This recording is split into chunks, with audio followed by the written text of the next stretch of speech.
कहा जाता है कि भारतीय संस्कृति हमें एकता और अखंडता का पाठ पढ़ाती है।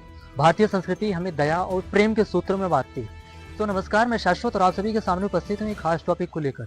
जैसा कि हम लोगों को पता है कि गाय को एक माँ का दर्जा दिया गया, लेकिन वर्तमान समय में उन्हें एक व्यवसाय के रूप में कैसे ट्रीट किया जा रहा है, सो आज हम इसी के बारे में जानने वाले हैं। जैसा कि हम लोगों को पता है कि भारतीय संस्कृति, पुराणों तथा वेदों में गाय को एक माँ का रूप माना जाता है। गाय को एक माँ का दर्जा दिया गया है, इसलिए उन्हें गौ माता कहा जाता है। जैसे कि हम लोग ये भी समझते हैं कि यदि किसी व्यक्ति के बच्चे, उस बच्चे की माँ किसी कारणवश बीमार है और वे उस बच्चे को दूध पिलाने में असमर्थ हैं, तो गाय एक दूसरी माँ का रूप होती है, जो गाय के दूध का जैसा ही माँ का दूध होता है और उतना ही पोषण गाय के दूध में भी होता है, जो एक अपने दूसरे के बच्चों को अपने बच्चे की तरह उनको पाल सकती है। लेकिन वर्तमान समय में ये देखा जा रहा है कि गाय को व्यक्ति एक व्यवसाय बना लिए हैं। गायों को तब तक अपने खूंट पर बांध कर रखते हैं जब तक उनसे फायदा होता है।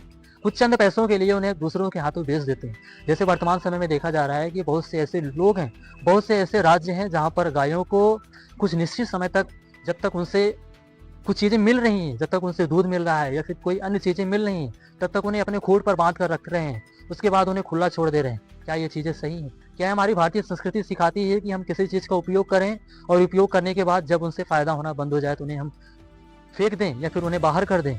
ये चीज़ें सरासर गलत हैं। लेकिन वर्तमान समय में ये भी देखा जा रहा है कि बहुत से ऐसे लोग हैं जो अपने गायों को 5 से 6 साल अपने घर पर बांध कर रखते हैं, उन्हें खिलाते हैं और वे उनसे पूर्णतः पोषण लेते हैं। लेकिन एक समय के बाद वे उनको कुछ चंद पैसों के लिए बाहर छोड़ देते हैं। क्या ये चीज़ें सही हैं? इस पे आपकी क्या राय है? आप कमेंट बॉक्स में ज़रूर बताएं। धन्यवाद।